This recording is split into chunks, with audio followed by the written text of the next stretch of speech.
তো আমাদের ছক কাগজ দেয়া আছে বা গ্রাফ পেপার দেয়া আছে। তো এই গ্রাফ পেপার আমাদের যেটা করতে হবে, আমাদের যে উদাহরণ বলা হয়েছে এই বিন্দুগুলোকে এই ছকে উপস্থাপন করতে হবে, যেটা আমরা আগেও জেনেছি। তোমরা গ্রাফ পেপারকে সুন্দরভাবে মধ্যবিন্দু বের করবা এদিক থেকে, যেমন 1 2 3 4 5 6 7 8 9 10টা আছে, 10-এর এখানে একটা মধ্যবিন্দু, এই পাশ থেকে গুণে মাঝখানে যেটা আছে মাঝখানে মধ্যবিন্দু, মাঝখানে বন্ধবিন্দু দিয়ে এরকম দুইটা রেখা টেনে নেবা। প্রত্যেকটা ঘরকে বা একাধিক ঘর নিয়ে একটা সংখ্যা বের করতে পারো। আমরা এখানে প্রত্যেকটা ঘরকে 1 ইউনিট করে ধরেছি, তার মানে এটা 1 2 3 4 5 6। এদিকে ডান দিকে আমাদের সবসময় পজিটিভ নাম্বার এক্স অক্সিসের, আর বাম দিকে হচ্ছে নেগেটিভ নাম্বার। আর ওয়াই অ্যাক্সিসের উপর দিকে হচ্ছে পজিটিভ নাম্বার আর নিচের দিকে হচ্ছে নেগেটিভ নাম্বার। তো আমাদের এই সংখ্যাগুলোকে উপস্থাপন করতে হবে। তার আগে আরেকবার বলে নেই, আমাদের 4টা ভাগে ভাগ হয়েছে। এটা হচ্ছে প্রথম অংশ, প্রথম চতুর্থাংশ, যেখানে এক্স এবং ওয়াই ভ্যালু দুইটাই পজিটিভ হবে। এখানে হচ্ছে দ্বিতীয় চতুর্থাংশ, যেখানে ওয়াইয়ের ভ্যালু পজিটিভ আর এক্সের ভ্যালু নেগেটিভ হবে। আর এখানে তৃতীয় চতুর্থাংশ, এখানে এক্সের ভ্যালু ওয়াইয়ের ভ্যালু দুইটাই নেগেটিভ হবে। আর এটা হচ্ছে চতুর্থ চতুর্থাংশ, যেখানে এক্সের ভ্যালু পজিটিভ আর ওয়াইয়ের ভ্যালু নেগেটিভ হবে। তো এইখানে আমরা দেখি A37 দুইটাই পজিটিভ, তার মানে সে এই চতুর্থাংশে পড়বে। তো A37 মানে এক্সের দিকে 3 আর ওয়াইয়ের দিকে 7। তো আমরা এখান থেকে ধরি 1 2 3, এখানে একটা দাগ দেই। আর হচ্ছে ওয়াইয়ের দিকে হচ্ছে 7, এখানে 6, এই 7 এখানে একটা দাগ দেই। তার মানে এই দুইটা দাগ গিয়ে মিলে এই পয়েন্টে, এটা হচ্ছে বিন্দু, এটা হচ্ছে A3,7। তারপর দেওয়া হচ্ছে B30, এটাও আমাদের দুইটাই পজিটিভ, যার জন্য এই অংশে পড়বে।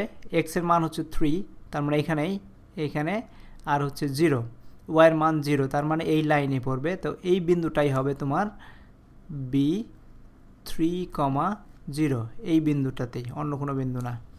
তো আমরা এই বিন্দুগুলোকে আমরা লাল দাগ করে দিই বোঝার জন্য। এই বিন্দুটা হচ্ছে B3,0। তো এইখানে হচ্ছে আমাদের C-5 4, -5টা হচ্ছে এক্সের মান -5, তার মানে এইদিকে হবে। আর 4 হচ্ছে পজিটিভ, তার মানে এই ঘরের মধ্যে, এই চতুর্থাংশের মধ্যে হবে। তো C-5 হচ্ছে কোথায়, এটা হচ্ছে -5 আর হচ্ছে 4, এদিকে হচ্ছে 4, তার মানে এটার এই জায়গাটাতে এই বিন্দুটা আসবে। এই দুইটা যদি যোগ করি, এই দুটো যোগ করলে এটা সংযোগস্থল। তো এই বিন্দুটা আসবে, এই বিন্দুটাকে আমরা বলবো C-5,4। আবার ধরি D04, তার মানে এখানে আসবে। তার মানে 0 হচ্ছে এক্স অ্যাক্সিস 0 আর ওয়াই অ্যাক্সিস হচ্ছে 4, তার মানে এইটা। তার মানে এই বিন্দুটাকে আমরা বলবো D04, কারণ এক্সের ভ্যালু 0, ওয়াইয়ের ভ্যালু 4। আর হচ্ছে আমাদের এখানে আছে E-4 -6, মাইনাস হচ্ছে, তার মানে এই ঘরের মধ্যে পড়বে। এটাও এক্সও মাইনাস, ওয়াইও মাইনাস। তারপর এক্সের হচ্ছে -4 হচ্ছে এই জায়গাটাতে এক্সের ভ্যালু, আর ওয়াইয়ের ভ্যালু হচ্ছে -6, তার মানে এই ভ্যালুটাতে। তো আমরা যদি এখন এই দুইটা সংযোগস্থল দেখি, তাহলে হচ্ছে এই জায়গাটা হচ্ছে সেই পয়েন্টটা, যে পয়েন্টে এসে আমরা বলতে পারি এটার নাম হচ্ছে E-4 -6। তারপর দেখি F-6 আর 0, -6 হচ্ছে এদিকে -6 আর 0 হচ্ছে পজিটিভ নাম্বার এদিকে, তার মানে -6 হচ্ছে এইখানে, এক্স হচ্ছে, ওয়াই হচ্ছে 0, তার মানে ওয়াই নাই, শুধু এক্স।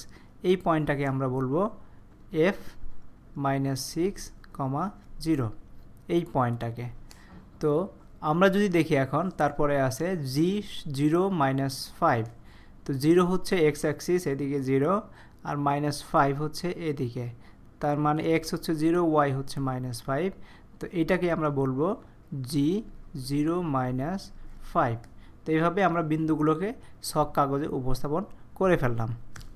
তো এরকম কোনো অঙ্ক আসলে তোমরা এইভাবেই করে ফেলতে পারবা।